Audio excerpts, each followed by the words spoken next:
तो दोस्तों आज हम फिर से आपके लिए लेकर आए हैं देश दुनिया की तमाम ताज़ा बड़ी खबरें। सबसे पहली बड़ी खबर में आपको बताएंगे कि इजराइल पर टूट पड़े दुनिया के सारे मुसलमान। तो डर के मारे बोरिया बिस्तर लेकर इजराइल से भागा अमेरिका। इजराइल और मुस्लिम देशों में जंग शुरू, इजराइल का हारना हुआ तय।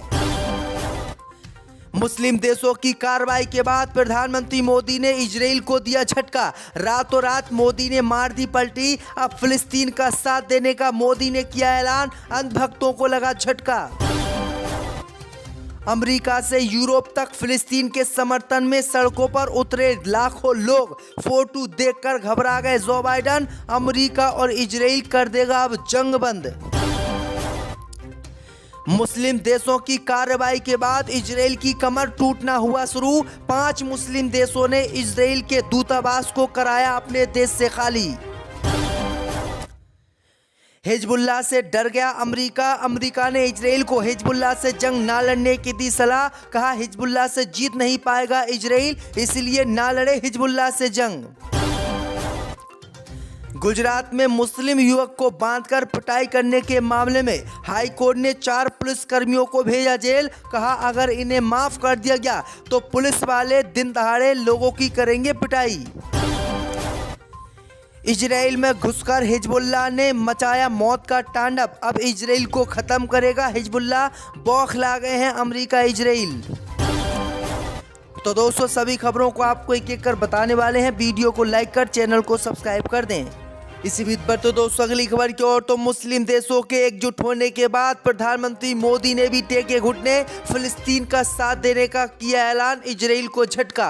जय दोस्तों आपको बता दें कि मुस्लिम देशों के एकजुट होकर इजराइल पर हमला करने के ऐलान के बाद प्रधानमंत्री मोदी ने भी रातों रात पलटी मार दी। दरअसल आपको बता दें कि भारत के प्रधानमंत्री जो अब तक इजराइल का साथ दे रहे थे, उन्होंने कल ही पलटी मारकर अब फिलिस्तीन का साथ देने का ऐलान किया है। दरअसल आपको बता दें कि भारत के प्रधानमंत्री मोदी ने फिलिस्तीन के राष्ट्रपति महमूद अब्बास से फोन पर बात की है और गाजा में हुए अस्पताल पर निंदा की है। उन्होंने कहा है कि इजराइल ने गाजा के अस्पताल पर जो हमला किया है वो बहुत ही दुखदनाक है। हम इस हमले के विरोध में हैं। पहले हम इजराइल के साथ थे, लेकिन हम अब इजराइल के साथ नहीं हैं, अब हम फिलिस्तीन के साथ हैं और गाजा और फिलिस्तीन के लोगों को हम मानवीय सहायता पहुंचाते रहेंगे और हम किसी भी कीमत पर युद्ध में अब इजराइल के साथ खड़े नहीं होंगे। वहीं आपको बता दें कि यही प्रधानमंत्री मोदी जब इजराइल और हमास में शुरू में जंग छिड़ी थी तो इजराइल के साथ थे और इन्होंने फिलिस्तीन का साथ देने से इनकार कर दिया था।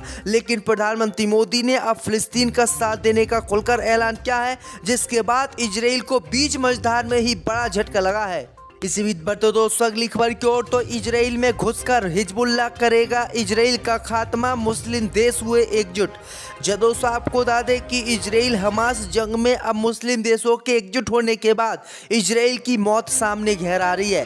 दरअसल आपको बता दें कि मुस्लिम देशों ने इजराइल में घुसकर इजरायलियों को ख़त्म करने का प्लान बनाया है। यानी इजराइल में घुसकर मुस्लिम देशों की सेना इजराइल पर कब्जा करेगी और पूरे फिलिस्तीन को आज़ाद कराएगी। दरअसल आपको बता दें कि ईरान ने इसको लेकर धमकी भी दे दी है। ईरान ने कहा है कि इजराइल ने अगर हमास के ऊपर बमबारी बंद नहीं की तो मुस्लिम देशों की सेना इजराइल में घुसकर इजराइल का खात्मा करेगी और फिर इजराइल की पूरी ज़मीन को कब्जा किया जाएगा और अल-अक्सा मस्जिद को आज़ाद कराया जाएगा। वहीं आपको बता दें कि ईरान के इस ऐलान के बाद अब इजराइल भी पूरी तरीके से टेंशन में पड़ गया है।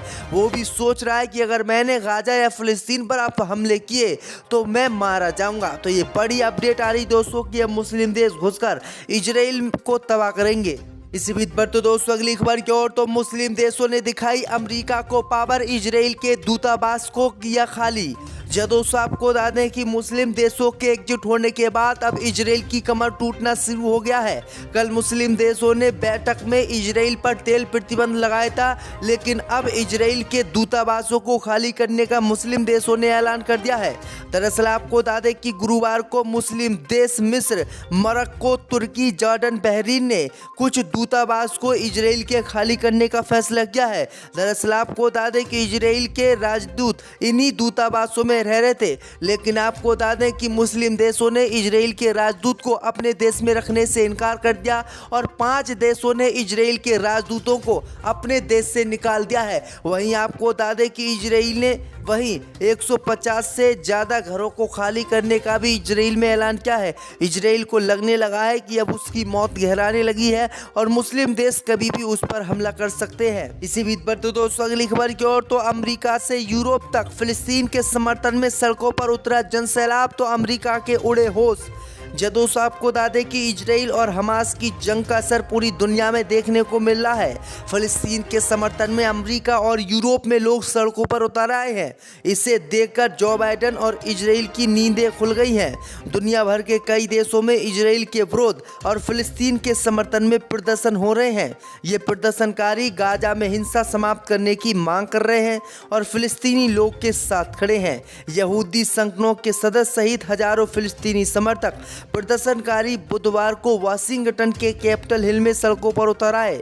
उन्होंने इजराइल और हमास जंग तत्काल बंद करने की मांग की और कहा है कि इजराइल के लोग तत्काल इस जंग को खत्म करें और इजराइल के प्रधानमंत्री नेतन्याहू को जेल में डालें, क्योंकि उन्होंने लाखों मुसलमानों पर अत्याचार किया है। तो ये बड़ी अपडेट आ रही दोस्तों कि इस समर्थन को देखकर अब अमेरिका भी बौखला गया है और अमेरिका को भी लगने लगा है कि इस जंग को रोकना चाहिए, वरना मुसलमान बेकाबू हो गए तो पूरी दुनिया में विश्व युद्ध 3 शुरू हो सकता है। इसी बीच पर तो दोस्तों अगली खबर की ओर, तो हिजबुल्लाह से डर गया अमेरिका। अमेरिका ने इजराइल को हिजबुल्लाह से जंग ना लड़ने की दी सलाह। दोस्तों आपको बता दें कि लेबनान के संगठन हिजबुल्लाह से अब अमेरिका डर गया है और अमेरिका ने हिजबुल्लाह से हार मान ली है। इस बीच खबर सामने निकल कर आई दोस्तों कि अमेरिका के राष्ट्रपति जो बाइडेन ने निजी तौर पर इजराइल से हिजबुल्लाह से जंग नहीं लड़ने का आग्रह किया है। दरअसल आपको बता दें कि वाशिंगटन डीसी से एक आदेश जारी किया गया है जिसमें बाइडेन प्रशासन ने कहा है कि इजराइल हिजबुल्लाह से जंग नहीं लड़े। अगर इजराइल हिजबुल्लाह से जंग लड़ता है तो वो हिजबुल्लाह से जीत नहीं पाएगा और इजराइल जंग हार जाएगा। वहीं आपको बता दें कि इस ऐलान के अमेरिका के बाद अब इजराइल बुरी तरीके से डर गया है। इजराइल को लगने लगा है कि हिजबुल्लाह बहुत ताकतवर है और उससे जंग नहीं लड़ी जा सकती, इसलिए अमेरिका ने तो हथियार डाल दिए। अब इजराइल भी हथियार हिजबुल्लाह के सामने डालने को तैयार है और अब इजराइल की सरकार घोषणा कर सकती है कि वो इस युद्ध को खत्म कर रही है और वो इस युद्ध को हार गई है। इसी बीच पर तो दोस्तों अगली खबर की ओर, तो गुजरात में मुसलमानों की पिटाई करने के मामले में 4 पुलिसकर्मियों को कोर्ट ने सुनाई जेल की सजा, नहीं किया माफ। दोस्तों आपको बता दें कि गुजरात हाई कोर्ट ने पिछले साल गुजरात के खेड़ा में 3 मुस्लिम पुरुषों की पिटाई के आरोप में गुजरात के 4 पुलिसकर्मियों को जेल की सजा सुनाई है। लाइव लाग की रिपोर्ट के अनुसार आरोपी पुलिस को कोर्ट ने 14 दिन के कारावास की सजा सुनाई है और सभी पर 2000 रुपये का जुर्माना भी लगाया है। हालांकि इस मामले में आरोपियों के वकील ने आदेश के खिलाफ अपील दायर कर आदेश पर 3 महीने तक के लिए रोक लगवा दी, लेकिन इस रोक को मानने से कोर्ट ने इनकार कर दिया। कोर्ट ने कहा कि अगर हमने इन पुलिस वालों को आज माफ कर दिया तो पुलिस वाले लोगों की चौराहे पर पिटाई करेंगे और खुलेआम आतंक मचाएंगे, इसलिए इनको जेल भेजना जरूरी है। और कोर्ट ने एक भी बात वकील की नहीं मानी और मुसलमानों की पिटाई करने वाले इन पुलिसकर्मियों को जेल भेज दिया। इसी बीच पर तो दोस्तों अगली खबर की ओर, तो इजराइल के खिलाफ जंग लड़ने के लिए हमास के समर्थन में उतरा एक और इस्लामिक संगठन। दोस्तों आपको बता दें कि इजराइल और हमास के बीच इस समय जंग जारी है। इसी जंग में हमास को अब तक सिर्फ हिजबुल्लाह का साथ मिला और अब मुस्लिम देशों ने भी हमास को अपना समर्थन दे दिया है। इसी जंग में अब हमास का एक फिलिस्तीन के इस्लामिक संगठन ने समर्थन करने का ऐलान कर दिया है। ये संगठन भी काफ़ी खूंखार है और काफ़ी कट्टर है। वहीं आपको बता दें कि काफ़ी समय से ये संगठन आराम से चैन की नींद सो रहा था और हमास हिजबुल्लाह ही अकेले जंग इजराइल से लड़ रहे थे, लेकिन इस जंग में हिजबुल्लाह और हमास की जीत को देखते हुए इस इस्लामिक संगठन ने भी जंग में उतरने का ऐलान कर दिया है। इस संगठन का नाम PIJ है। वहीं आपको बता दें कि इस संगठन के द्वारा फिलिस्तीन के कई क्षेत्रों को कब्जे में करके वहां पर सरकार चलाई जा रही है और इसने अब खुलकर इजराइल के विरोध में हमास और हिजबुल्लाह को समर्थन दे दिया है। सीटें हैं यहाँ 10 सीटें कांग्रेस गठबंधन को, 15 सीटें अन्य को और बीजेपी का यहाँ खाता नहीं खुला है। वहीं दोस्तों बात करते हैं राजस्थान की, तो राजस्थान में 25 सीटें हैं, 25 में से 17 बीजेपी को मिल रही हैं, 8 सीट कांग्रेस के महागठबंधन को मिल रही है और अन्य का यहाँ पर खाता खुलता दिखाई नहीं दे रहा है। राजस्थान में बीजेपी की स्थिति काफ़ी मजबूत दिखाई दे रही है। वहीं दोस्तों बात करते हैं केंद्र शासित प्रदेशों की, तो केंद्र शासित प्रदेशों में 7 लोकसभा की सीटें हैं जिसमें 3 बीजेपी